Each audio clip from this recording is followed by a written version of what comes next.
I feel like yesterday was our best work.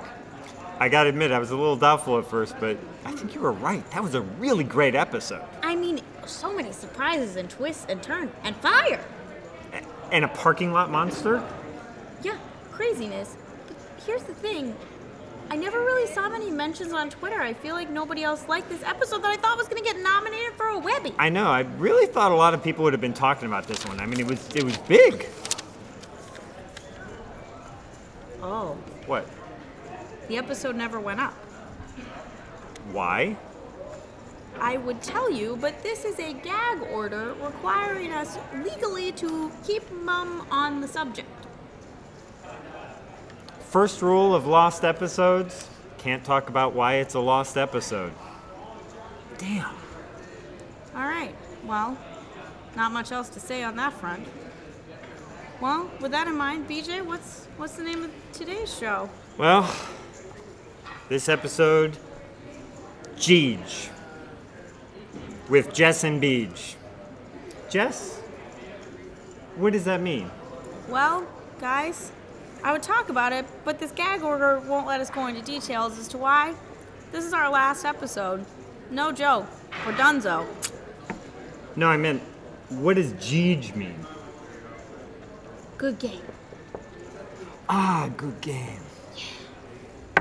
Good game, Jess. Good game, Beej. Thanks. All right, well, we don't have a new over-under because... Oh, we gotta settle up. But yeah. we do have to settle up. Okay, Twice, even last episode. Actually. Oh yeah, because y'all missed when we settled up yesterday. Yeah. Okay, so 2 days ago, 2 days ago, the last episode y'all saw, the bookie set a line. How many players left at the end of 5 levels that day? Bookie said 11 and a half. You know how many people were left? 12. We both took the slight under and we were both slightly wrong, but the bookie still took our money. Yeah, that big long money bubble didn't help us. Not gonna lie, bookie, not gonna miss you stealing all my cashish. Now we did do another over-under yesterday, which again, you guys didn't see. It was how many chips the final table chip leader would start with. Bookie set a line of 2.8 million. I thought it was over. I thought it was high. I took the under. And somebody got it right. Damn you, Thomas Marchese. Yeah. 3 million in Tom chips. ended up with over 3 million in chips. Total fluke. So I got the point for that, which gives me the advantage and the win in Foxwoods. Again. Since I won in Festa, I believe that I am retiring as the World Over-Under Casino Champion. Variance is a bitch.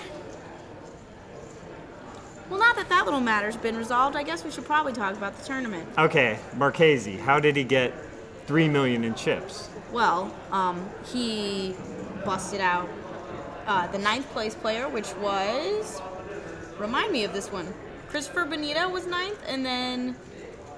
Christopher Bonita was 9th, Besnik Ziba, I'm sure I'm pronouncing that correctly. Sorry about that, guys. Besnik Ziba, 8th place, both donated their chips to Marchese. He also won a big pot against Jeff Forrest, like with 3 or 4 hands left in the day. And that kind of pushed him past the 3 million mark. Jeff was picking up heaps and of chips. cost me this thing. He loses that pot, I win. I'm Foxwoods champion, I retire. But whatever. We retire, tied. Okay. Anyways. In my mind, that's how it happened. So Tom Marchese had a big day, but you know who I think arguably had a bigger day was Mo Centrania. Yeah, I agree with you here. He came into the day second to last in chips, having come into the day short on chips the day before. He got lost on the Foxwood property on day 1. Day 1, second in chips, gets lost, comes back, goes deep, starts the day real short, and then he doubles up right away, busts Hoyt Corkins in 12th, busts Ben Clear in 10th, and then busts Sorrel Mizzy in 7th to take 1 million chips into the final table, 3rd in chips. You know how he did it? winning hands. That, and he tweeted that he was using his Live Pro one time.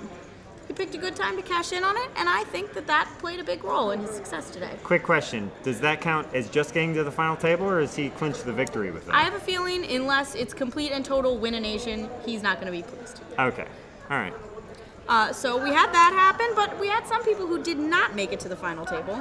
Yes, we had some big names in this field, and some of them went out rather quickly. We Yeah. lost Hoyt Corkins, former Right WPT Foxwoods champion, in 12th place, followed closely by Jason Mercier, 11th place, going for the triple crown in poker, EPT, WSOP, WPT titles. He's still shy of WPT title.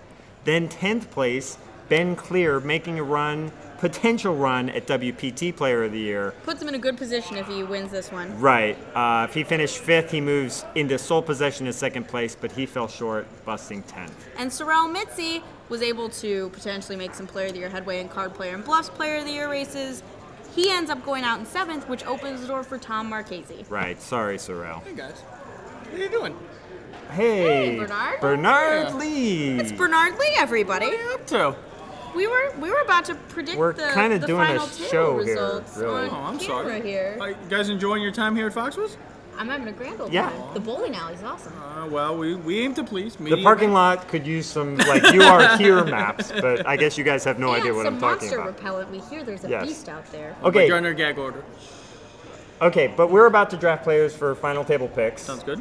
Bernard Lee knows a few things about big televised final tables. Bernard, you were not here on day one. Why not? That's right. We had a very unusual situation where there was another 10K event going on in Hammond, Indiana, and But the only thing that conflicted was the final table. that's right. So we made sure that those people could have the opportunity to buy in on day 2. Who would have guessed that? Yeah, and by I would have- those people, we mean Bernard Lee. Yeah, so myself, Kurt Kohlberg, and Shannon Shore all made the final table. We finished 3rd, 4th, and 5th, I think, or 6th, respectively.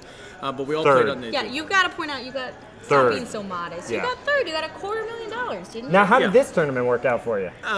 So how's the draft going? We have not even started, and since you are our guest of honor, what we're going to do, we're going to draft based on points. Whoever gets the most, first gets 6th place, second gets 5th place, 5 points, so on and so forth. Sounds good. So, you can get First the pick. first You're our pick. guest, our unscheduled guest, but our guest nonetheless. Okay.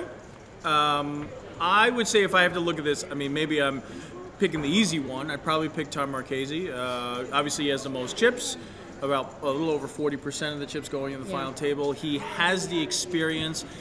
NAPT Venetian, he took that one down over Sam Stein. So he's got and now he's taken over Card Player of the Year right now, and EPT London final table. So I think he's got the experience. If I had to choose one of these 4, I mean, maybe it's an obvious one just with the chip lead, but I think the experience is going to allow him to get through as well. I would have given up 2 picks for Marchese, but that's neither here nor there. Jess, I'll let you go second. All right, being a homer worked out for me with Ben Venuti coming in second at Festa, so I'm going to be a homer here and pick my good friend and senior Foxwoods cartographer, Friend of the show. Mohsen Sharania. He's got this momentum going for him. He's very good at picking spots. He's very good at being patient. And I think we can see from today that he doesn't get too tilted and stressed out if he gets super short, that he's going to be able to rebound if he takes a setback early. And he called his Twitter one time. And he's got the one time to play. All right, let's see. Who does that leave me with? I'm going to go with Jeff Forrest, our second in chips. Jeff's a good one, too. Jeff's a good guy. He also had a special visitor today that made Jessica go a little crazy. Joey Fatone was here! Yeah, I have no idea who that bye was. reference, by the way, for those of you. Somebody asked me to Y'all take a picture. Somebody asked me to take a picture of him, and I did not know who he was. But anyway, I know who Jeff Forrest is. I know Jeff Forrest is capable of taking this down, and he is my first pick. He had that 10-handed table wrapped around his finger Yes. today. He was winning like 10 and 11 out of 12 pots. He Something was ridiculous. playing like crazy and not being challenged Yeah, very for much. sure. All right, so Bernard, Pick you number 2? get your second pick. Well, obviously, we all picked the top 3. If you look at there's 3 short stacks left. I'm going to pick the shortest one. Maybe a little surprising. Why would you pick that? But Kevin Stamen is a solid online player. Stam Dog cashed. Also, him and Motion both cashed at Chicago as well. They were there day 3. I think Kevin's a really solid player. He's going to pick his spots as well. And this is a great opportunity for him to capitalize and take a WSOP bracelet win and now add a WPT win as well. All All right. right, that's solid. You got the chip leader and the 6. Way to mix it up a I little like bit. it. I like it. All right, Jess. I'm going to go with the local guy. I'm going to take Dave Inselberg because this guy was like 3rd or 4th from the bottom in chips a couple days running and just seemed to find ways to get it in good, to move in and not get called.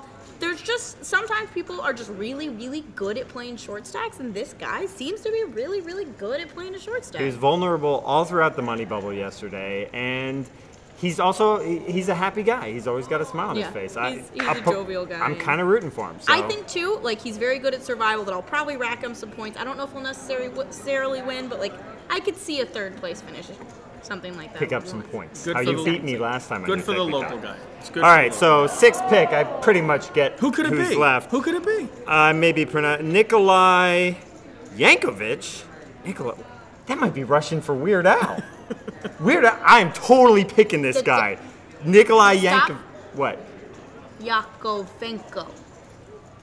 That's kind of Close, BJ. small. Okay, Nikolai Yakovenko. Well, he could still be related. He could have some Weird Al really run don't good. think so. I'm going with him.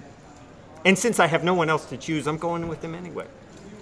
Way to commit to that one. All right. All right, well, Bernard, we've got to wrap up some other things, but do you want to get a little... Well, listen, we've done a lot, talked about all these guys. We talked a lot about these guys, especially Tom Marchese on ESPN's Inside Deal. We're going to interview a bunch of these guys also on my radio show, the aptly named the Bernard Lee Poker Show. How clever of you. It took a consultant a long time to figure out that We name. have trouble with titles, so Yeah. we're very envious. I'll give you that consultant. That's Thank you. such an obvious direction. Why didn't we go Jess that and way? BJ show. Who could have ever thought about Too it? late Anyways. now. No, I was thinking the Bernard Lee show. We could have used that for our show. That's true. Not trademarked yet. Still possible. I'm online and you're not. It's a race. Don't you got somewhere you got to be? Actually, guys, I got another interview. So it was great. Pleasure. Enjoy your Oh, time it's at been nice Foxwoods. seeing you. Thanks a lot. We'll What a see you on the next coincidence. stuff. What a quinky dink. Thanks, guys. Craziness. All right. Thanks to Bernard. Pleasant little surprise guest there to end our final show. So our final show brings us to our final question.